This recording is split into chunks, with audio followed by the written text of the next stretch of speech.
Vem me visitar de madrugada, colocar tua mão em mim que eu deixo. Sem pressa você chega e fica, eu finco afeto nesse peito. 3 dias sendo leito, mamando no peito desse calor que é bom. É bom.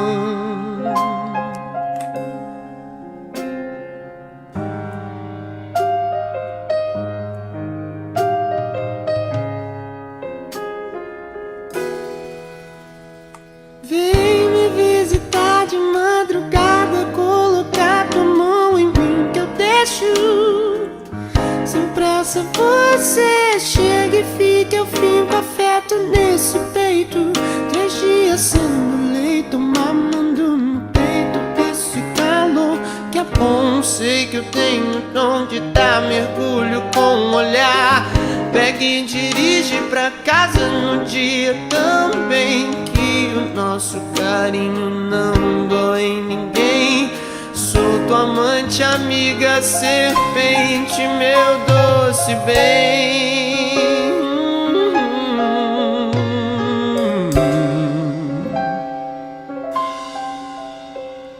Soma, mas nem some, fica aí, a gente dorme. Incenso a casa com alecrim, se segue a vida, eu sigo assim na estrada, no trem de Belém a Belém. 18h02 no horário de Brasília. Começa agora para todo o Brasil mais uma edição do É da Coisa. E se a coisa parece confusa, atrapalhada, meu filho, minha filha, vem pra cá que a gente desatrapalha. Milhões de pessoas acompanham o programa pelo Dial, mas você pode fazê-lo também pelas redes sociais, sempre rádio Band News FM ou no aplicativo Band Play. Boa noite, Boa Furruia. Boa noite, Valio Bene. Boa noite. E eu comecei, que música estranha, tio Rei. Não tem nenhum apelo assim político, tem um apelo amoroso. Por quê? Não, também há o amor que não depende dessas coisas todas. Sabe quem tá cantando aí? Pedro Marral. Esse menino tem 23, 24 anos. Tá no Rock in Rio. Eu descobri no Rock in Rio. Que legal. O tio Rei descobriu. Tio Rei acompanha Rock in Rio, acompanha tudo. Todas as coisas são do meu interesse. Olha. Né? Não tem essa assim, não gosto. Não, eu tento. Às vezes é aborrecido. Tem coisa que é aborrecida, eu não quero. Começo me interessar e falar, não, é chato, não quero saber. Música eu gosto. Aí eu fui atrás de saber quem são as caras novas, quem são as pessoas novas do Rock in Rio. Encontrei esse menino. Ele se apresenta com uma banda chamada Buraco Blues, às vezes, tem também o trabalho solo dele, né? Ele está cantando uma música da Lineker, canta magnificamente, toca muito bem, compõe muito bem, né? Afinadíssimo. Se der tempo, no fim, nós vamos tocar ele cantando Lady Gaga, tá maravilhoso também. Canta muito bem, fiquei encantado. E eu não conhecia, né? E aí eu vou garimpando coisas novas também, mostrando que o Brasil continua, as pessoas continuam a fazer coisas, continuamos a gerar. Você pensa que só nasce coisa ruim aqui? Não. Também tem coisa boa. E aí eu gostei desse menino, e aí eu falei, vou levar para o programa, pronto. E aí quem não conhece agora passa a conhecer. Pedro Marral, se escreve M-A-H-A-L, tá? Então é isso. Fiquem de olho. Vamos dar sequência aqui. Tem uma coisa que aconteceu alhures, mas que tem a ver com a gente.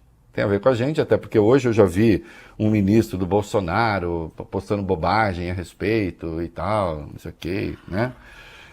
Eu vou falar da rejeição a Constituição do Chile, né? Por 62 a 32, a Constituição que o Congresso Constituinte fez foi rejeitada. E aí, lá vamos. Quem será que vai bater mais no tio Rei agora, hein? Vamos lá, né? Será que o tio fala? Fala tudo que precisa falar. Fica uma lição para as esquerdas progressistas do mundo inteiro, da América Latina, do Brasil também, é bom que as esquerdas progressistas aqui prestem atenção no que aconteceu. Especialmente as esquerdas identitárias, aquelas muito focadas, menos focadas na questão, digamos, nas questões econômicas e mais focadas na questão das identidades, sejam desde as étnico-raciais, a identidade sexual e tudo mais. É importante prestar atenção para não fazer besteira. E para não botar o sorvete na mão do inimigo. Bom, desde logo, antes que eu continue, Reinaldo, quer dizer que agora então fica a Constituição que eles herdaram do Pinochet e pronto? Primeiro que não é exatamente a do Pinochet, ela já foi alterada, mas essencialmente é a do Pinochet. Não, aquela Constituição foi rejeitada já. Ela já foi rejeitada, vão fazer outra. Vai ter outro processo constituinte. Isso está todo mundo de acordo quase lá. Haverá outro. A questão é, Bob Furuia, qual o processo constituinte? Porque frequentemente se fala de fazer uma nova constituinte no Brasil. Inclusive tem gente de esquerda que fala isso. Eu tenho amigos de esquerda que falam isso, que eu acho um erro, mas eu acho um erro tão absolutamente brutal.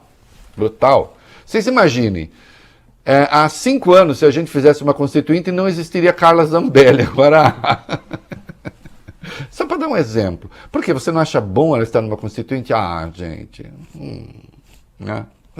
Imagine, uma constituinte com Silveira, né? Imagina, acho que ele não vai conseguir agora, mas se reeleger, queria ser senador, não vai dar, enfim. Mas imagina, se a gente tivesse feito uma constituinte há pouco, ia estar o Silveira fazendo constituinte. Capitão Augusto, né? E outras coisas que andam por aí no Congresso Nacional, né? Bia Kicis fazendo constituinte. Essa gente, assim, que quando pensa no Brasil moderno, né? Logo, sei lá, né? Põe a mão no coldre. Então precisa tomar cuidado com o constituinte, né? Aqui, em qualquer lugar. O Chile falou, vamos fazer uma constituinte. Tá, fizeram uma constituinte. Só que é uma constituinte ad hoc. O que é uma constituinte ad hoc? Elege-se um congresso especificamente para fazer a Constituição, vale bem. Bora fluir. E aí, de saída, decidiram que tinha de ter paridade, homem e mulher. Eu não tenho nada contra a paridade. Agora, a paridade é uma coisa que a luta política conquista, é uma coisa que não se impõe. Né? Nos espaços institucionais. Acho eu. Porque, veja, está dando errado. Está dando errado. E olha que aquilo veio à esteira dos movimentos de 2019 que tomaram o país. E se concluiu, obviamente, que o Chile não era um bom lugar para se viver para os pobres. Precisava mudar, precisa mudar. Uma coisa é você implementar, e hoje eu sou favorável, cotas nas universidades, porque de outra maneira os negros não conseguiriam romper ali certos espaços de exclusão. Né? Outra coisa é você falar assim, não, agora o Congresso vai ter cota, não sei o que vai ter cota, não sei o que vai ter cota. Quando há a cota, no caso da representação democrática, é muito complicada, porque ela pode fraudar, ainda que a intenção seja boa, a vontade do eleitor. Não é? Ali se fez cota 50-50 para fazer a Constituição. E também se impôs a representação dos povos indígenas, né? Dos povos naturais. Bom, se fez uma Constituição que foi considerada, foi chamada de Constituição plurinacional, pluriétnica, reconhecendo as várias nacionalidades do Chile. Adivinha o que foi, Valeu Bene, que a extrema-direita fez? Falou, estão querendo dividir o Chile. Estão querendo fragmentar o Chile. E não há autonomia. Se a gente lê o texto, não há autonomia, por exemplo, para as comunidades indígenas estabelecerem leis próprias na relação com o próprio Estado chileno, claro, e nem com países estrangeiros. Mas imagina se uma conversa como essa, Bob Furuya, viesse aqui no Brasil. Vamos fazer uma constituinte que também será plurinacional. Então nós vamos reconhecer a autonomia, por exemplo, dos povos da Amazônia, onde se falam 100 línguas. Qual é o primeiro grito que a extrema-direita vai dar? Ah! Estão querendo dividir o Brasil, estão querendo internacionalizar a Amazônia, estão querendo... E foi exatamente o que a extrema-direita chilena fez. Pegou uma Constituição que tem coisas positivas, por exemplo, em relação ao meio ambiente, muito boas, né? Mas alguns interesses ali contrariados falaram, não, isso aqui vai destruir a economia chilena, tem uma constituinte plurinacional que vai destruir a unidade do Chile e, portanto, nós somos contra e fizeram uma forte campanha e aí acabou tendo um resultado que foi acachapante. Atenção, como essa votação foi obrigada, e outros erros também cometidos. Veja, a eleição no Chile, o comparecimento não é obrigatório. Para votar para presidente não é obrigatório. Nesse caso, tornaram a votação obrigatória. Sabe o que aconteceu, Vale Bene, Bob Furuya? Tem mais gente contra a Constituição do que gente que elegeu o atual presidente. Embora ele tenha sido o mais votado da história do Chile, desde a redemocratização. Vocês entendem? Tenha sido o maior comparecimento, o melhor, desde da redemocratização. Mas aí você tem mais gente votando contra a Constituição do que gente participando da eleição. Aí fica tudo ruim. São erros que foram cometidos no curso desse troço. Né? Teve um episódio grotesco, um grupo lá de artistas a favor da Constituição resolveu fazer uma performance em favor do texto. Aí um ator houve por bem tirar uma bandeira do Chile, digamos assim, da parte terminal do aparelho digestivo, se é que vocês me entendem, e dizer que o velho Chile estava sendo abortado para dar à luz o novo Chile. Bom, o troço correu o país... Você sabe que correr o país de leste a oeste no Chile é muito fácil, né? Qualquer coisa, qualquer tirinho corre. O problema é que correu de norte a sul, né? E aí, com 4 mil quilômetros, Bob Furuya. Aquilo assim foi... Os 175 de leste a oeste foi fácil. Mas num dia... Então, é preciso que... E eu falo isso, caso Lula seja eleito,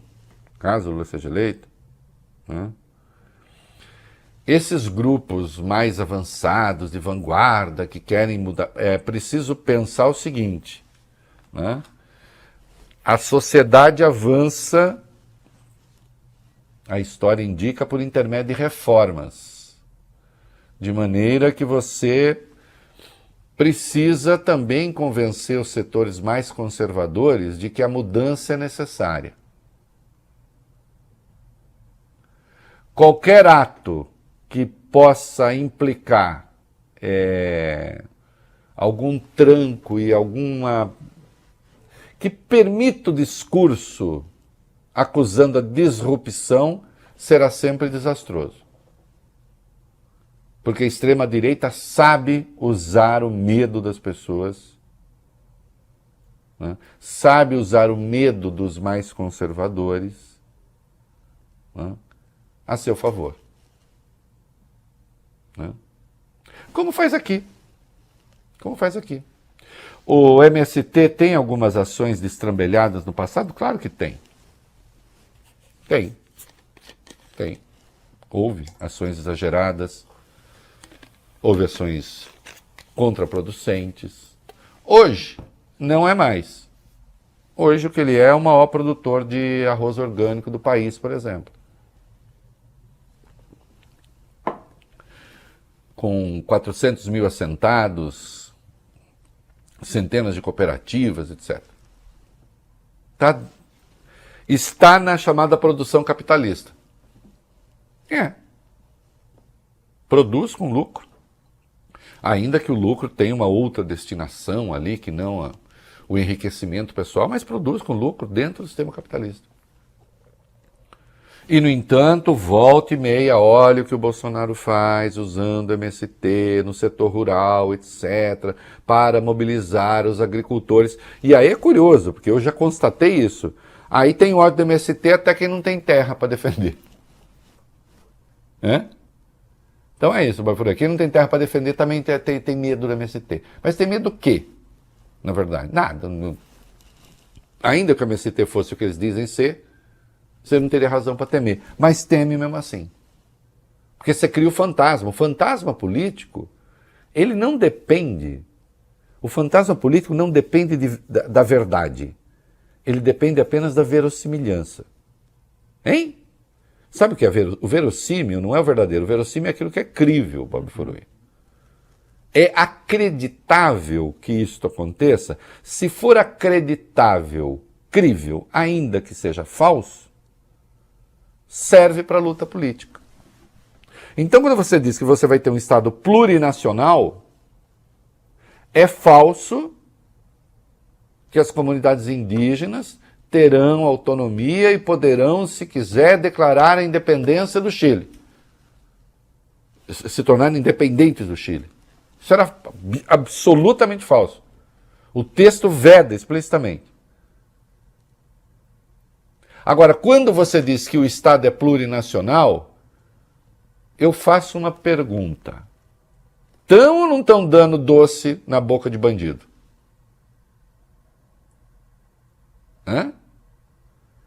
Essa afirmação da plurinacionalidade serve ou não serve à exploração?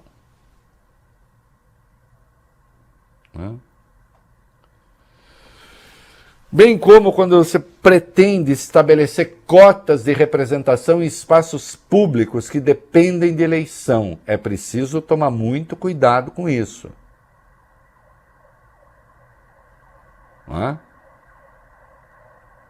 É preciso tomar muito cuidado com a vontade do eleitor. As democracias não avançaram desse jeito. Mas elas têm de mudar. Tá bom, agora só...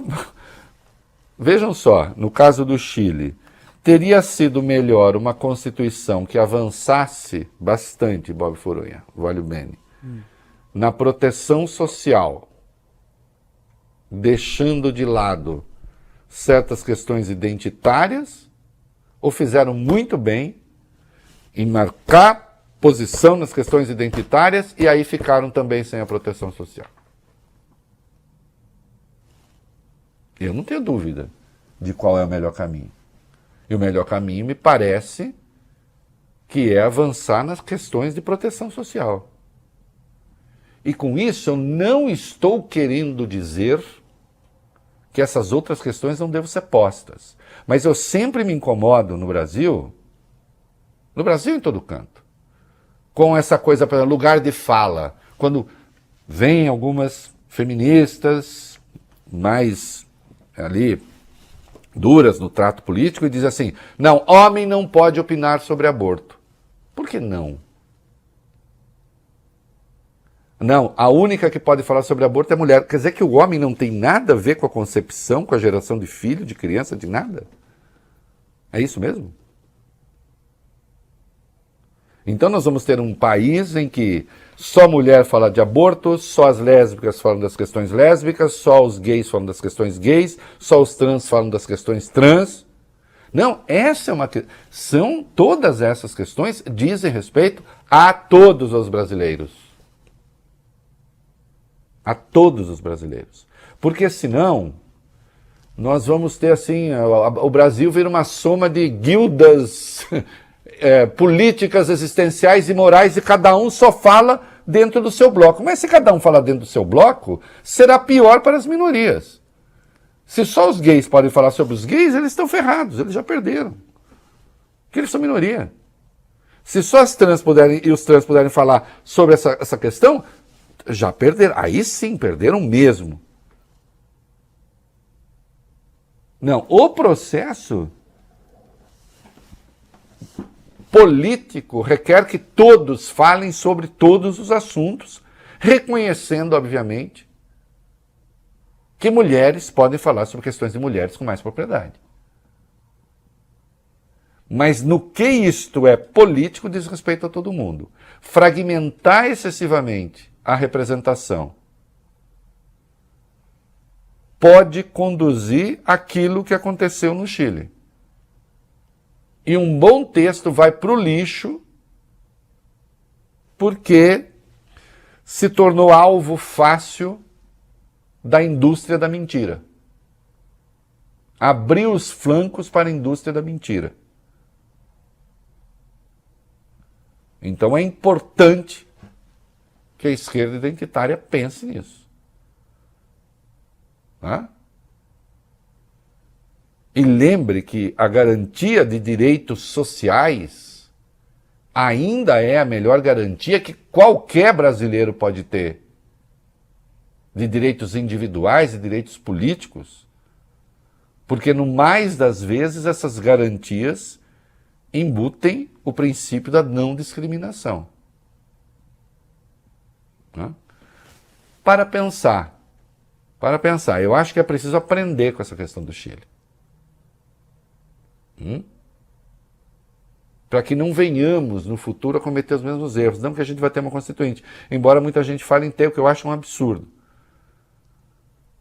Que nós precisamos é respeitar algumas disposições constitucionais que temos e que não estão sendo respeitadas. Aí sim. Falei.